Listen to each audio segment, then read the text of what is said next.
Il est l'image de Dieu invisible, le premier-né de toute la création, car en lui ont été créées toutes les choses qui sont dans les cieux et sur la terre, les visibles et les invisibles, trônes, les unités, domination, autorité, et tout a été créé par lui et pour lui. C'est exactement ce qu'on vient de chanter là. Above all power, above all king, above all nature, in all created things, above all wisdom, in all the way of man, you were here before the world began. Above all kingdom, above all throne, above all wonder of the world I'd ever known, above all wealth and treasure of the earth, there is no way to measure what you're worth. Il n'y a pas de mesure. C'est ainsi les sujets aujourd'hui, parce que l'un et moi,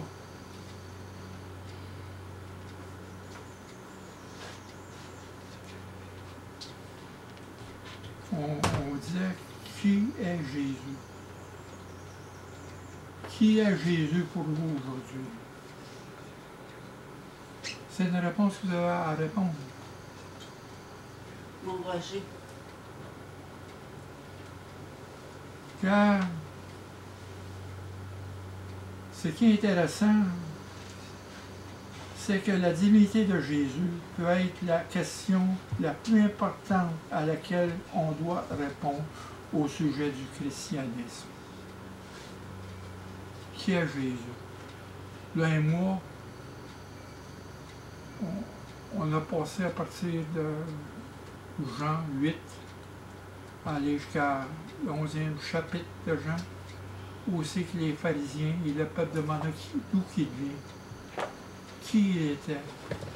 Et même Philippe a dit, montre-nous le Père. Jésus dit, écoute, ça fait longtemps que j'étais avec toi, là. Tu n'as pas vu le Père. Si tu me connais, tu connais le Père. C'est pour ça qu'on parle. Il y a l'image du Dieu invisible. Le premier-né de toute la création. Et dans Jean 10, 30, moi et le Père, nous sommes un. C'est le fondement. Qui est Jésus pour vous? Christ est Dieu.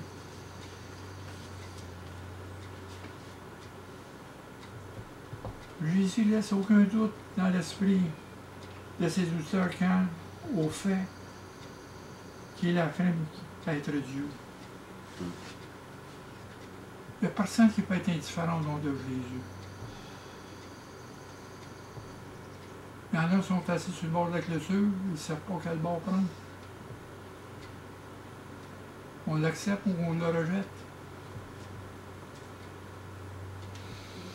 Parce que Jésus, dans tout le monde, son nom est connu.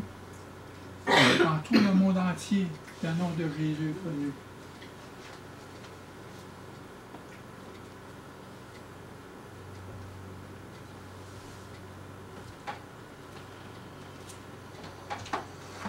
Vois-tu?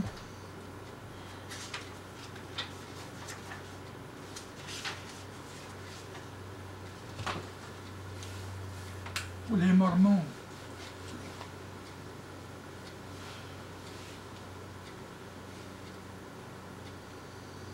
dans l'Église de Jésus-Christ, les saints des derniers jours, les Mormons, ils enseignent que Jésus est un esprit préexistant. Mais il en croit autant que chaque être humain. Il dit ce qui distingue Jésus, ce n'est pas qu'il est Dieu, mais qu'il est le premier enfant de Dieu. Son humanité doit être connue comme réelle et ordinaire. Ce qui lui est arrivé peut arriver à n'importe qui d'entre nous. Pour les témoins de Jéhovah, Jésus a été créé Il a bien dit dans Jean, dans l'évangile de Jean, c'est la base. Dans chapitre 1, verset 1. La parole est avec Dieu, et la parole est avec Dieu. Et tout est écrit par lui et pour lui. C'est la base qui est Jésus.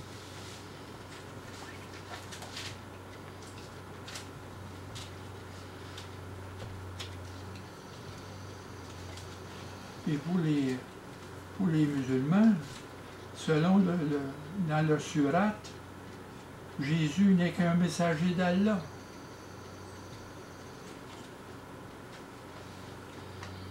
Les musulmans disent aussi que c'est un prophète sans péché, mais il n'a jamais atteint la grandeur du prophète Mahomet.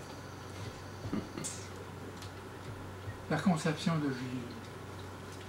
Puis dans le nouvel âge, Jésus est un mystique, un channel, un canal.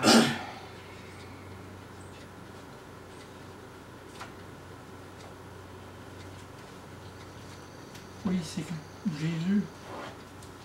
Il est connu. Mais il dit dans Colossiens, au chapitre 2, verset 9,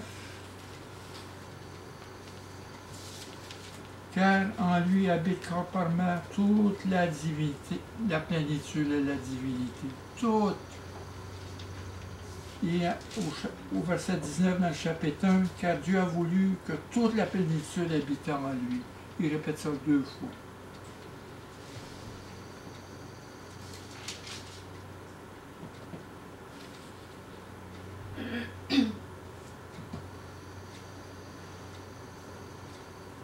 On regarde dans Jean. On regarde hier encore.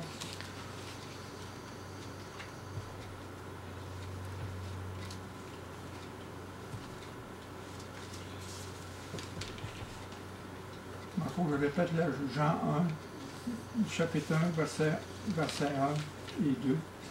Au commencement était la parole, et la parole était avec Dieu. Et la parole était Dieu. Elle était au commencement avec Dieu. Ce que l'Esprit Saint nous dit en ce moment, la parole c'est Jésus. Jésus. Jésus est avec Dieu.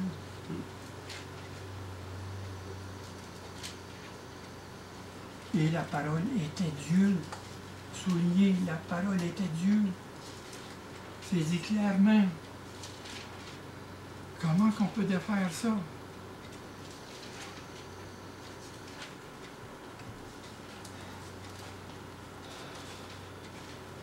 Puis dans l'épître de Jean, le premier épître de Jean, au chapitre 5, quiconque croit que Jésus est le Christ est né de Dieu. Et quiconque aime celui qui l'a engendré, aime aussi celui qui est né de Dieu. Et au verset 2, nous connaissons que nous aimons les enfants de Dieu lorsque nous aimons Dieu et que nous pratiquions ses commandements.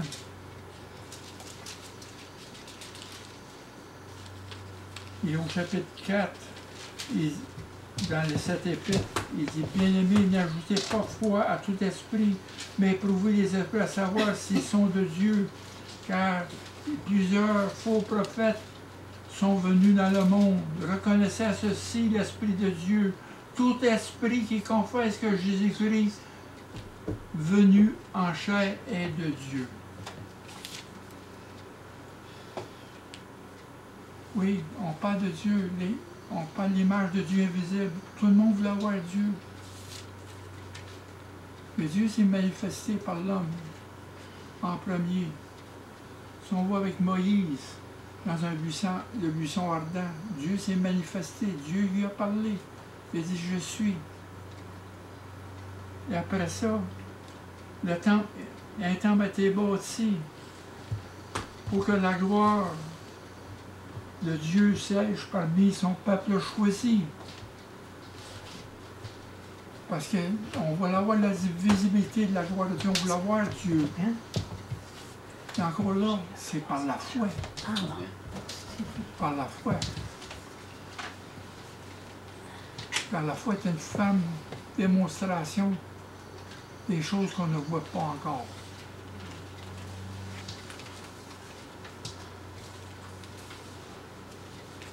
Et dans Jean, au chapitre 1, verset 14, la parole a été faite chair, comme on dit dans tout à l'heure, dans Jean, dans l'épître de Jean.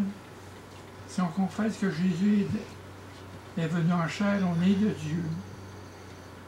La parole a été faite chair et il a habité parmi nous, pleine de grâce et de vérité, et nous avons contemplé sa gloire comme la gloire du Fils unique venu du Père. C'est le témoignage des apôtres. Ils ont contemplé sa gloire.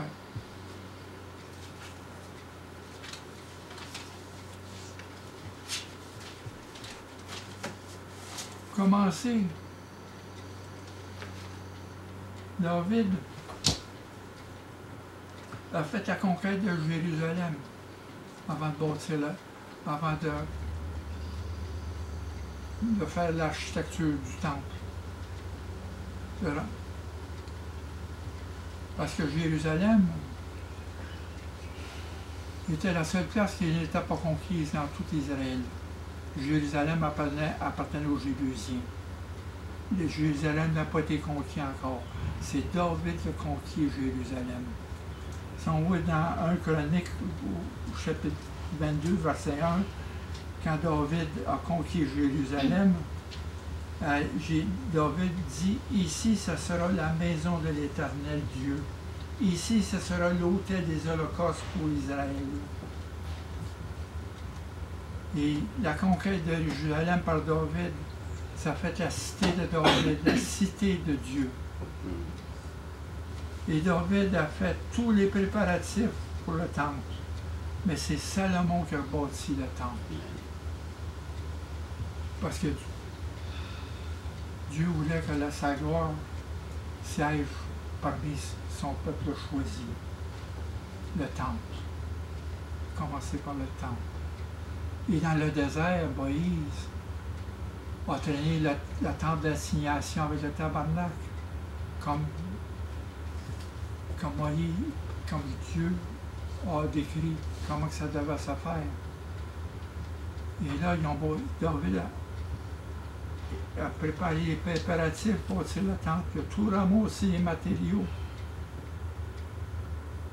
Et Salomon a bâti le temple, il l'a consacré. Si on voit dans 2 Corinthiens au chapitre 5,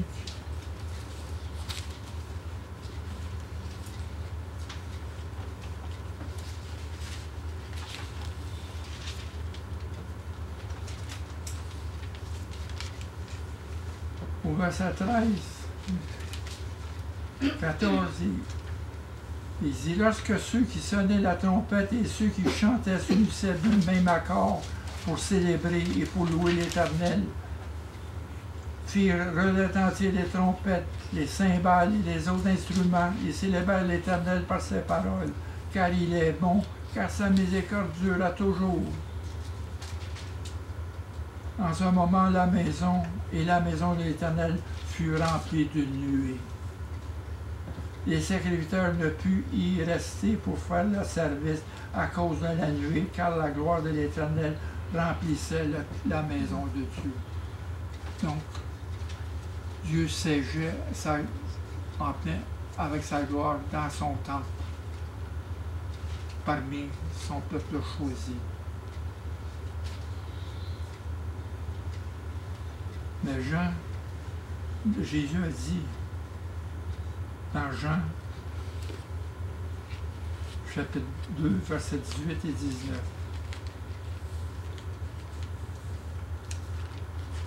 les Juifs prenaient la parole et lui dirent, « Quel miracle nous montres-tu pour agir de la sorte? » Jésus répondit, « Détruisez ce temple et en 3 jours je le relèverai. » Jésus est le temple. Amen. Maintenant, c'est Jésus qui est venu vers les cieux, qui est venu la parole a été faite chair, il habitait parmi nous pleine de grâce et de vérité. Il était là. Jésus est le temple.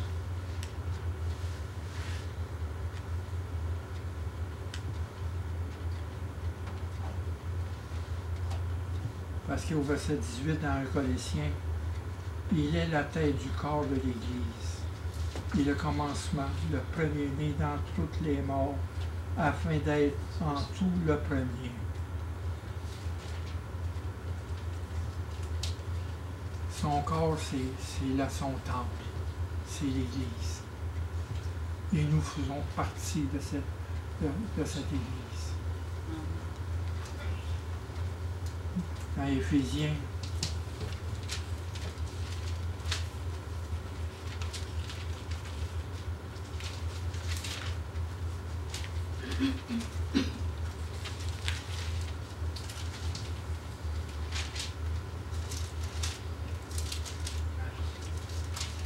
chapitre 2, verset 20-21. En lui, tout l'édifice, bien coordonné, s'élève pour être un temple saint dans le Seigneur. En lui, vous êtes édifiés pour être une habitation de Dieu en esprit. Et nous sommes le temple de Dieu, parce qu'il demeure en nous. Et au verset 22, dans Éphésiens, chapitre 1, il a tout mis sous ses pieds. Il a donné pour chef suprême à l'Église, qui est son corps, la plénitude de celui qui remplit tout en tous. Jésus est le temple. Quand il disait, utilisez ce temple, il en faut beaucoup pour être levé.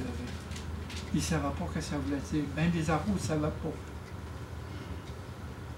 C'est quand, dans Luc 24, c'est quand Jésus a soufflé ses apôtres, son esprit. C'est là qu'il a compris les Écritures, que ça voulait dire. La résurrection. Il était pour ressusciter.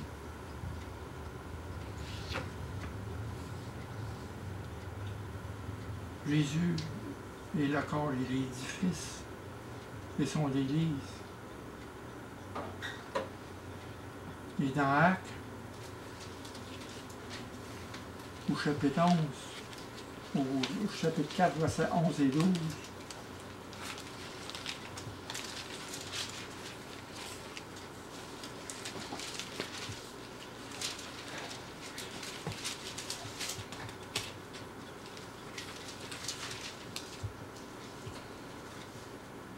verset 11, Jésus, la pierre rejetée par vous qui bâtissez, et qui est devenue la pierre de l'angle. Il n'y a de salut en aucun autre, car il n'y a sous le ciel aucun autre nom qui a été donné parmi les hommes par lequel nous devions être sauvés. Jésus, c'est la fondation. C'est le fondement de notre foi. Il n'y a pas d'autre fondation que Jésus. C'est le pont entre nous et Dieu. C'est la pierre angulaire. Et même cette pierre-là était rejetée par ceux qui ont bâti le temple. Jésus disait tout le temps, je viens du Père. Je suis le Fils de Dieu. Le Père et moi, nous sommes un. Jésus est la pierre angulaire sur laquelle l'Église est bâtie. C'est le fondement. Il n'y a pas d'autre fondement que ça, là.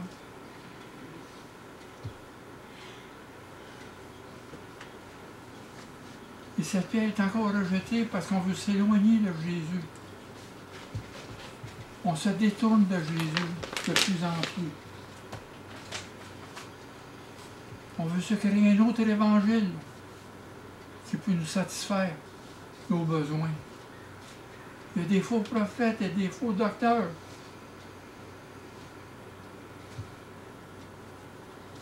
Dans les Colossiens, au chapitre 3, 11, car personne ne peut poser un autre fondement que celui qui a été posé, savoir Jésus-Christ.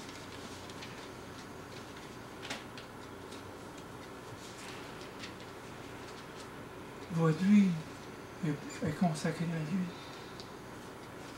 On n'est pas juste des chrétiens, on est des disciples de Jésus. Il y a beaucoup de chrétiens de culture, mais ils ne sont pas des disciples de Jésus. Il y a beaucoup qui se disent chrétiens parce qu'ils sont nés dans les familles chrétiennes.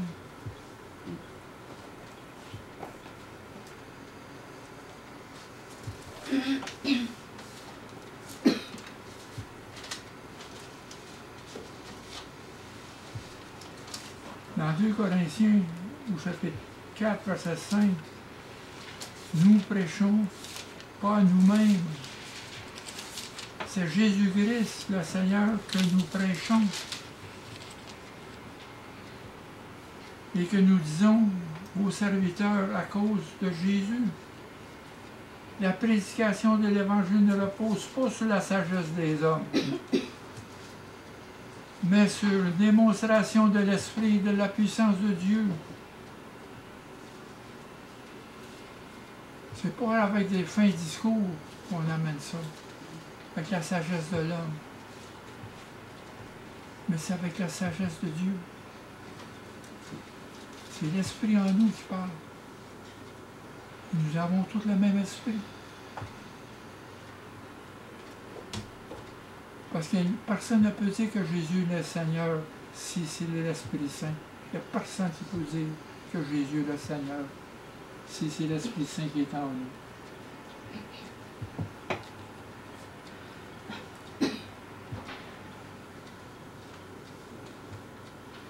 Puis dans 2 Corinthiens, au chapitre 11 et 3,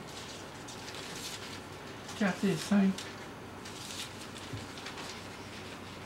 toutefois de même, le serpent séduisit Ève par sa ruse, et je crains que vos pensées ne se corrompent et ne se détournent de la simplicité à l'égard de Christ. La simplicité. Ça ne prend pas un doctorat en théologie. C'est l'Esprit Saint qui est en nous. Tout simplement. Car quelques-uns viennent vous prêcher un autre Jésus.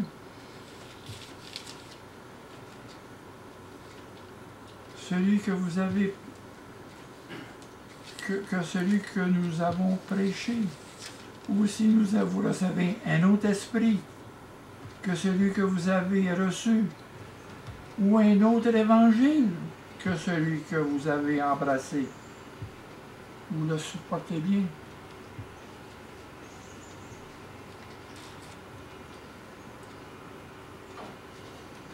Regarde.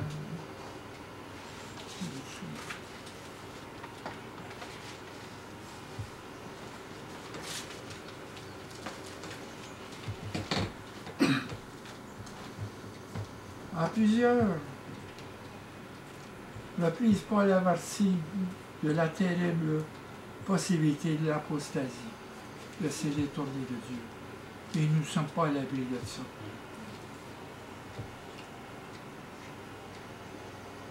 Parce que quand on est venu au Christ, là, nous l'avons reçu, nous sommes nés de nouveau, c'est simplement un commencement. C'est pas la fin de toute chose.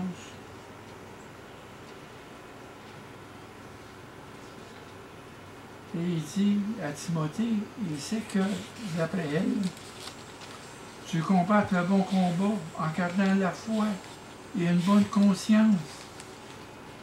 Cette conscience, quelques-uns l'ont perdue.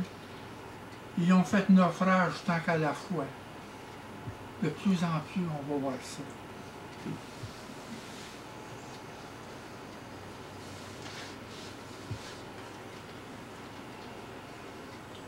Parce qu'on voit aussi le message aux églises. L'église de Pergame. dans l'Apocalypse, au chapitre 2, versets 14 et 15. Eux autres, ils disent que la foi qui sauve est compatible avec un style de vie immoral. Pour continuer. Quand vous êtes arrependu devant Dieu, c'est que vous voulez changer de vos voies pour adopter les voies de Dieu. Mais eux autres, non. Ils veulent continuer.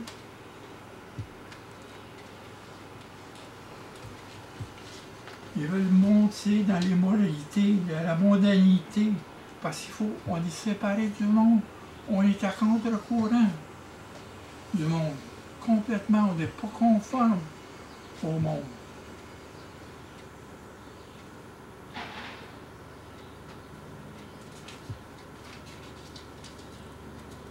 Il y a des fausses idéologies.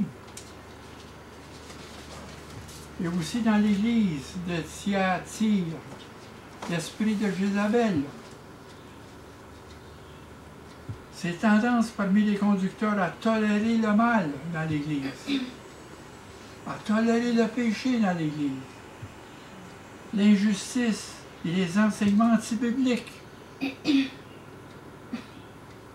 Jézabel symbolise l'idolâtrie et la persécution dans l'Ancien Testament. Christ condamne le péché de la tolérance. Pas vrai?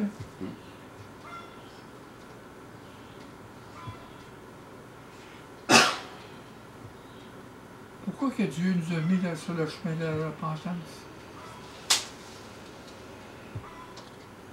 C'est notre sûreté, ça. Il faut demander à Dieu de changer nos cœurs, changer nos habitudes, nous défaire de nos forteresses. Pourquoi persister dans nos forteresses? Pourquoi persister dans le mal qui est sur nous? Il faut se détacher du mal. Il faut obéir à la loi de la grâce. Il faut obéir à la pensée. Il faut rendre nos pensées captives à l'obéissance de Christ.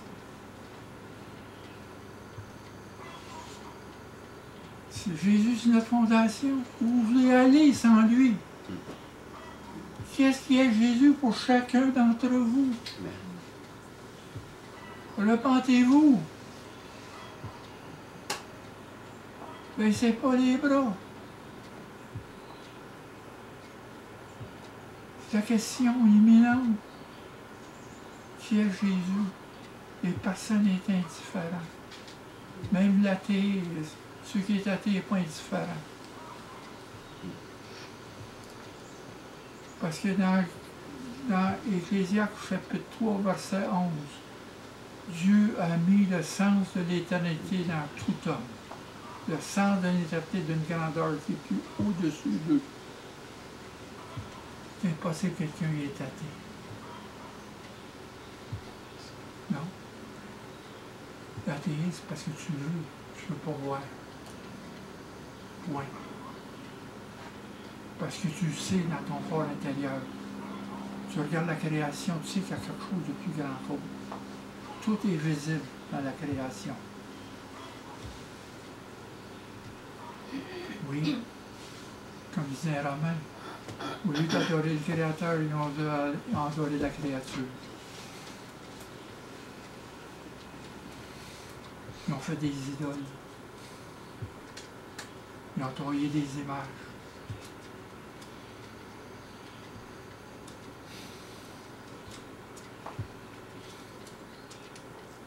Puis dans les Colossiens,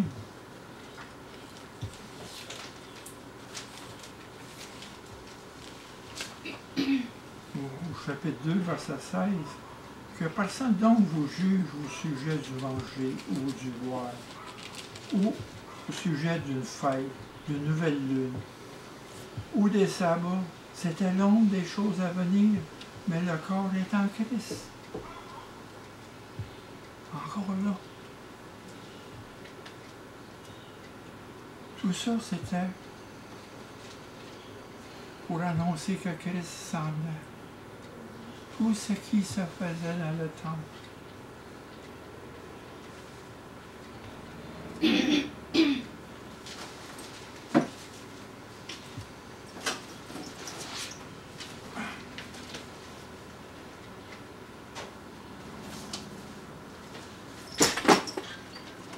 Je vais poser ça, s'il vous plaît.